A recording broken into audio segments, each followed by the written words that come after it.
दरम्यान खरातच्या मुलाची एसआयटी कडून चौकशी करण्यात आली। खरातच्या आर्थिक व्यवहारांची माहिती नाही। हर्षवर्धन खरातनं अधिकाऱ्यांसमोर हा जबाब नोंदवला।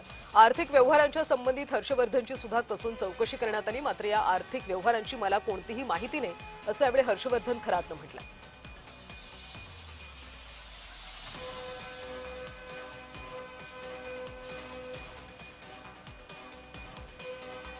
तर सध्या खरात प्रकरणावर आज त्याची सुनावणी सुद्धा होणार आहे। सोबतच हर्षवर्धन खरातची चौकशी करण्यात आली आणि या सगळ्या संदर्भात आपण अधिकचे अपडेट्स घेऊयात आमचे नाशिकचे प्रतिनिधी किरण गोटूर यांच्याकडून।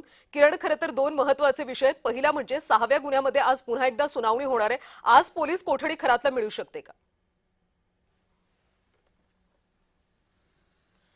कल्याणी, आतापर्यंत अशोक खरातवरती 18 गुन्हे दाखल झालेले आहेत।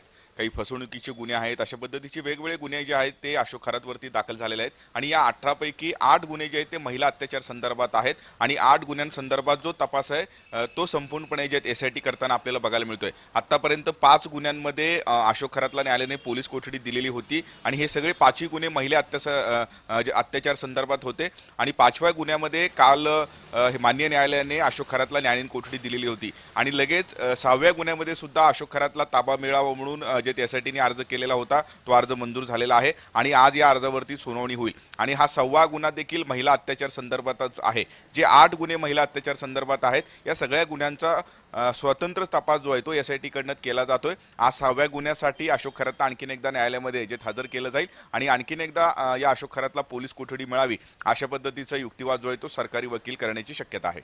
नक्कीच, त्यामुळे आता पोलीस कोठडी मिळते का हे पाहणं महत्त्वाचं आहे। दुसरा एक महत्त्वाचा मुद्दा म्हणजे हर्षवर्धन खरातची सुद्धा काल चौकशी करण्यात आली, मात्र त्यांना आर्थिक व्यवहारांची काही माहिती नाही असं म्हटलंय। काय नेमका जबाब नोंदवला? कल्याणी, अशोक खरातचे अनेक हे मालमत्ते आहेत। खूप मोठ्या प्रमाणात जमिनींचे व्यवहार अशोक खरातनी केलेले आहेत, काही मित्रांच्या नावावरती, काही पार्टनरला घेऊन आणि त्याच पद्धतीने घरच्या लोकांच्या नावावरती सुद्धा हे जमीन व्यवहार जे आहेत ते अशोक खरातने केलेले आहेत अशा पद्धतीची माहिती तपासामध्ये समोर आलेली आहे आणि या सगळ्या अनुषंगाने अशोक खरातच्या मुलाची देखील काल आणखीन एकदा एसआयटीने चौकशी केली आणि या आधी सुद्धा जे एसआयटीने अशोक खरातच्या मुलाची म्हणजे जे हर्षवर्धन खरातची चौकशी केलेली होती आणि काल आणखीन एकदा या जे हर्षवर्धन खरातची चौकशी केलेली आहे अशा पद्धतीची माहिती सूत्रांनी दिलेली आहे। मागच्या काही दिवसांपासून कल्पना खरात सुद्धा फरार आहे। खरं तर त्या संदर्भात आणि आर्थिक व्यवहारांसंदर्भात जे हर्षवर्धन खरातची जे एसआयटी कडनं कसून चौकशी करण्यात आली अशा पद्धतीची माहिती मिळते।